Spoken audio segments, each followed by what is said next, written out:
Alors, c'est une question que je connais bien parce que je travaille à Niort, même si la région Poitou-Charentes n'est pas du tout est indépendante, hein, et on revient du réseau. Poitiers, c'est le siège, hein, c'est les activités du siège, mais j'ai l'occasion de rencontrer assez régulièrement les agents du CA, Poitiers, du centre administratif.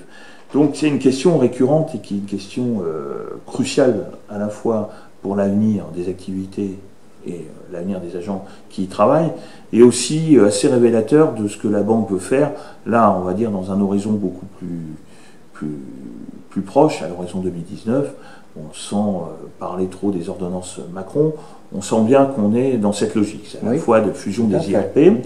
Donc, fusionner 3 établissements, sur le papier, ça semble une évidence pour la banque, puisque les activités qui sont exercées à Marne-la-Vallée et à Poitiers sont les activités du siège.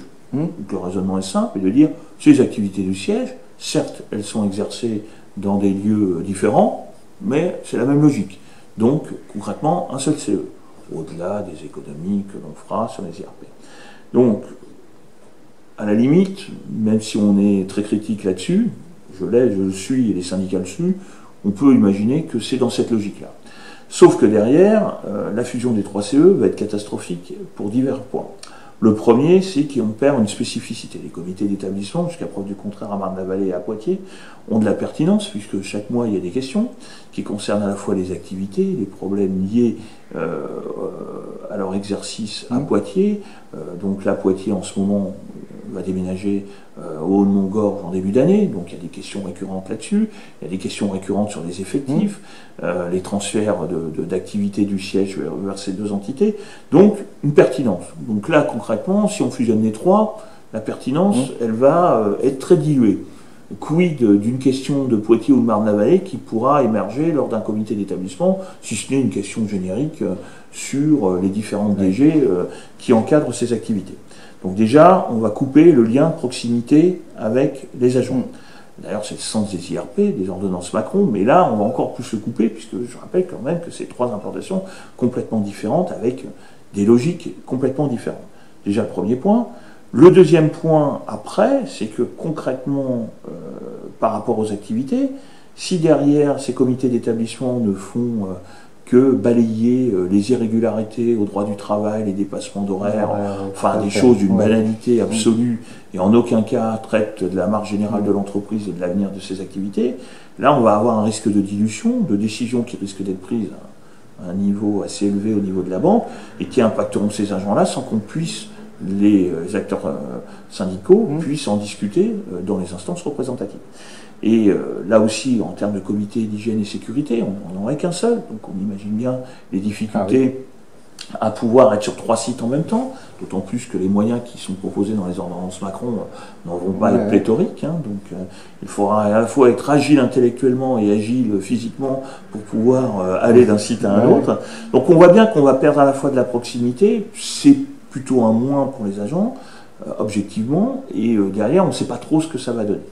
Le souci aussi de Poitiers, au-delà du déménagement et des petites problématiques immobilières, c'est aussi l'activité, le devenir des activités. Donc il y a, on sait, c'est à Poitiers, à une population, on va dire une pyramide des âges un peu plus défavorable que la moyenne nationale.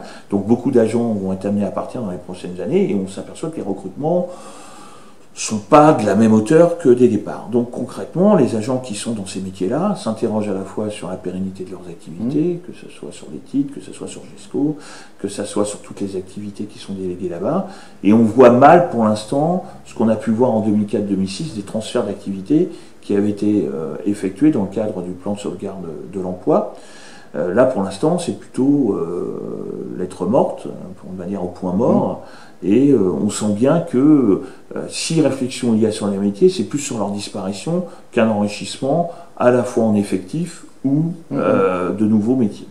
Alors c'est paradoxal, puisque la banque veut du tout numérique qui va nous permettre de pouvoir exercer nos métiers un peu partout sur la planète. Paradoxalement, on ne réfléchit pas à délocaliser certaines activités comme on a fait en 2004-2006. On pourrait très bien imaginer que certains services centraux puissent être délocalisés à Poitiers, qui est une très belle ville, sur lequel, comme en 2004-2006, des agents seraient peut-être intéressés à partir, et donc redynamiser ces centres administratifs, comme ça a été le cas avec Marne. Marne, au départ, qui était plutôt sur la formation, petit à petit a vu l'informatique arriver, qui est maintenant l'activité la plus importante sur le site. Donc, ils ont leur pertinence, ils ont leur cohérence. Donc il ne tient qu'à la banque de les nourrir en activité et en personnel. Alors bien sûr, le but du jeu, c'est pas là aussi d'inverser, c'est-à-dire ce qu'on fait dans le réseau, c'est de contraindre les agents du siège à aller là-bas. Là aussi, ça se prépare, il y a une cohérence fonctionnelle, il y a une cohérence aussi sociale avec les agents. On ne va pas non plus imposer dans un sens ou dans un autre, mais on pourrait très bien imaginer que ces entités vivent et continuent à perdurer, et non pas soit dans un espèce de no man's land d'indécision où toutes les rumeurs vont dans un sens à la fois soit d'un périmètre réduit, soit de non-remplacement des agents. Alors pourquoi? Un, c'est anxiogène, et deux, je pense qu'il y a aussi une pertinence d'avoir ça, et ça renforcera aussi l'implantation de la Banque de France sur les territoires. Il y a Marne-la-Vallée, Poitiers, c'était traditionnellement des centres de formation avec Chamalières. On pourrait très bien imaginer que ces centres soient redynamisés en termes, dans le cadre de l'université Banque de France. Enfin, il y a une multitude, si on se met autour d'une table et qu'on essaie de réfléchir positivement à redynamiser ces entités, j'en pense qu'assez rapidement on pourra trouver des solutions. Voilà. Le souci, il est quand même que malheureusement pour eux, on est plutôt dans une période de doute assez régulière sur GESCO, sur ses activités, et qui sont de nature à être anxiogènes pour les agents.